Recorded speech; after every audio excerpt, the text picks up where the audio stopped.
Baik, bertemu lagi pada channel Practical Insight. Pada sesi kali ini akan menjelaskan terkait bagaimana menentukan gagasan kreatif dari banyaknya gagasan kreatif yang kita temukan. Jadi kita sudah mendapatkan akar masalah 1, 2, 3, 4, dan 5 misalnya. Nah, alternatif solusinya ini bisa jadi akar masalah 1, 2 itu satu alternatif solusi. Kemudian akar masalah 3, 4, 5 itu satu alternatif solusi. Atau bisa jadi akar masalah 1, 2, 3, 4, 5 ini yang bergantung daripada misalnya faktor material, metode, dan lain-lain, itu bisa dalam satu alternatif solusi. Nah, ini tergantung kita melihatnya apakah itu bisa digabung atau tidak untuk alternatif solusinya.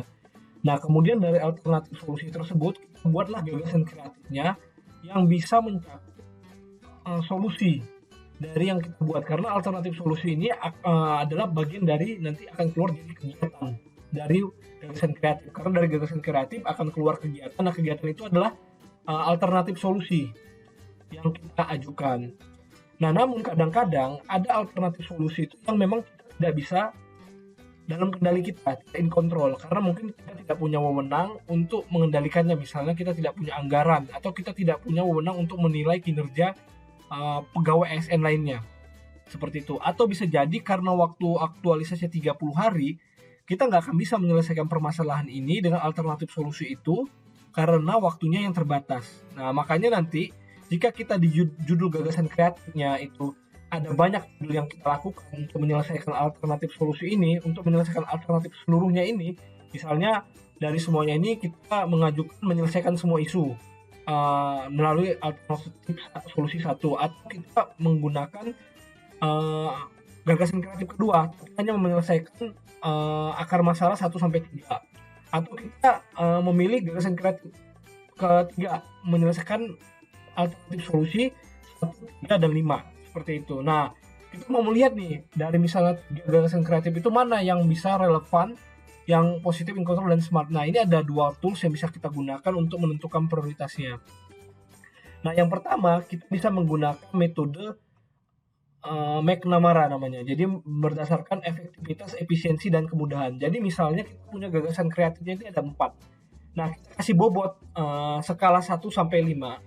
Yang mana kalau nilai bobotnya semakin besar, itu berarti semakin efektif, semakin efisien, dan semakin mudah untuk dikerjakan dengan waktu yang hanya 30 hari, seperti itu.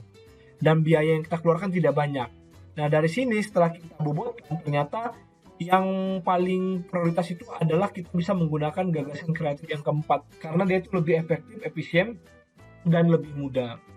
Nah, ada satu lagi tools yang bisa membantu kita menentukan mana gagasan kreatif yang bisa kita eksekusi selama masa habituasi, yaitu dengan metode SMART. Jadi gagasan kreatif tersebut kita lihat ini udah spesifik belum. Nah, kita kasih bobotnya.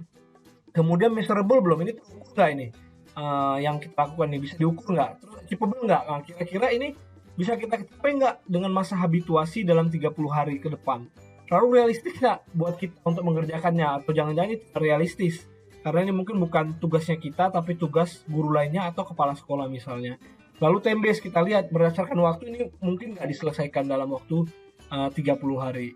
Nah, kemudian nanti kita buat totalnya dari penilaian tersebut, mana yang menjadi prioritas. Nah, di sini setelah dibobotkan ternyata yang mungkin bisa diselesaikan itu dalam waktu 30 hari masa habituasi adalah gagasan kreatif yang keempat. Jadi ini digunakan terus ini apabila kita memiliki beberapa ide gagasan kreatif, tapi kita belum tahu mana yang bisa kita gunakan atau menentukan prioritasnya. Kita bisa menggunakan tools ini. Baik, sekian penjelasan dari saya. Terima kasih.